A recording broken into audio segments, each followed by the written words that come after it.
যেহেতু মাহফিলের সিজনে গাড়ি নিয়ে যাই, বিভিন্ন জায়গায় যেতে হয় দূরবর্তী সফরগুলোতে, তো ড্রাইভার তো থাকে একজন, ড্রাইভারও তো অসুস্থ হয়, ড্রাইভারেরও কাজ থাকে, তো অনেক সময় প্রক্সি ড্রাইভার আনি। আজকে ড্রাইভার সাহেব ছুটি, হুজুর আমার মা অসুস্থ, যাই বাড়িতে, দ্যাটস ওকে, যাও। এখন কে চালাবে? একজন খুঁজে আনি। খুঁজে আনার পরে দেখি ওই ড্রাইভার তো আমি জোহর পড়তেছি, বেটা আস্তে কইরা কোথায় জানি চলে গেছে পলাইয়া। তা আমার সফর সঙ্গীরে বলি, এই ড্রাইভার কইলে, হুজুর নাইমা তো কোন দিকে গেছে গা। আচ্ছা ঠিক আছে, নামাজ পড়ি, নামাজ পড়ার পরে আবার খুঁজি, এই কই ড্রাইভার, মোবাইল আসছি, নামাজ পড়ার সময় কোথায় গেছো? হুজুর কাফর বালানা।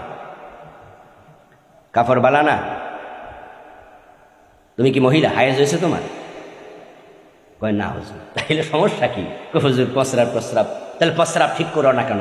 আগামীকাল যখন আসবা পবিত্র কাপড় নিয়ে আসবা, আর এখন আমার সাথে যে ঘরে যাইবা ওখানে কাপড় আমি সংগ্রহ করে দেব, কাপড় পরে নামাজ পড়বা। বেনামাজি আমার গাড়ি চালাবে না, আমার গাড়িতে উঠবে না, আমি নিজে ড্রাইভ জানি, প্রয়োজন আমি ড্রাইভিং করি। এই হলো আমার চিন্তা, আমার চেতনা। আর সে আমার ঘরে, আমার ছেলে নামাজ পড়বে না, এই ছেলে তো ভাত খাইতে পারবে না। আপনার সন্তান বেনামাজি হবে আর আপনি মুসলিম, হয় কি করে? হয় কি করে? আল্লাহ 24টা ঘন্টা আপনাকে দিছে। আজকে কি আমরা কি ফরজ রোজা রেখেছি? কথা বলেন না কেন? আরে রোজার মাস নাকি? আজকে ফরজ রোজা রেখেছি, আজকে আমরা হজ করেছি, আজকে আমরা যাকাত দিছি, আজকে আমরা নতুন করে কালেমা পড়ছি। তো 5টা খুঁটির মাঝে 4টা খুঁটি তো আজকে আপনি করলেন না। ইসলামের খুঁটি তো 5টা। আজকে তো নতুন করে কালেমা পড়েন নাই, আজকে আপনি হজ করেন নাই, আপনি আজকে যাকাত দেন নাই, আজকে আপনি রোজা রাখেন নাই, তো খুঁটি আছে একটা, ওটার নাম নামাজ, এটাও আপনি পড়েন নাই। কিসের মুসলমান? খুঁটির ভিতরে থাকলেন কি না? এই জন্য নামাজ নামাজ নামাজ, আসসালা আসসালা ওয়া মা মালাকাত আইমানুকুম। নিশ্চয়ই নামাজ তোমাকে অন্যায় থেকে ফিরাবে। সুবহানাল্লাহ পড়েন। নামাজ অন্যায় থেকে ফিরাবে। কে বলেছেন? কে বলেছেন? কোনো সন্দেহ নাই। নামাজের মতো নামাজ পড়ো, খুশু খুদুর সাথে, বিনয়ের সাথে, আর কান হাকাম পালন করে সুন্নাহ মোতাবেক নামাজ তোমাকে অন্যায় থেকে ফিরাবে। আমার আল্লাহর কথা মিথ্যা হতে পারে না।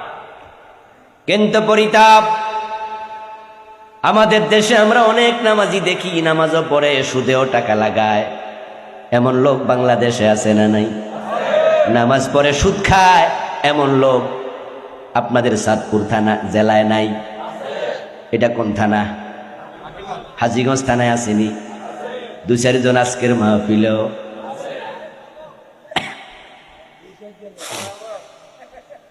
সুদে টাকা লাগায়, নামাজ পড়ে,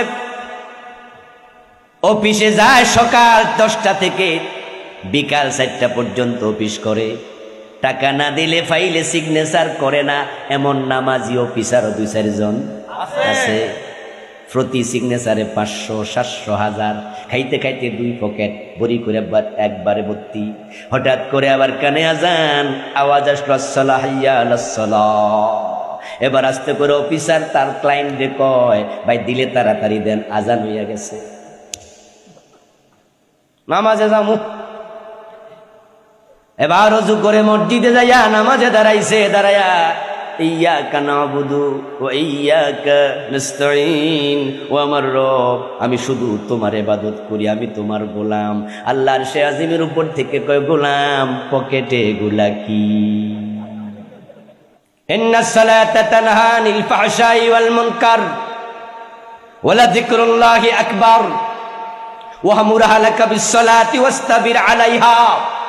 নামাজ শুধু নিজে পড়লে চলবে না, তোমার ছেলে মেয়ে পরিবারের লোকদেরকে নামাজের আদেশ করো। এই জন্য সন্তানের বয়স যখন 7 হবে, 7 হলে নামাজের অর্ডার, 10 হলে নামাজ না পড়লে প্রয়োজনে শাসন। নামাজ পড়বে না এমন অধীনস্থ লোক থাকবে না। যদি বেনামাজি সন্তান থাকে, আপনার খামখেয়ালির কারণে সন্তান বেনামাজি হয়, হাসরের ময়দানে আপনার বিরুদ্ধে মামলা দেবে, পায়ের তলায় রেখে জাহান্নামে যাবে।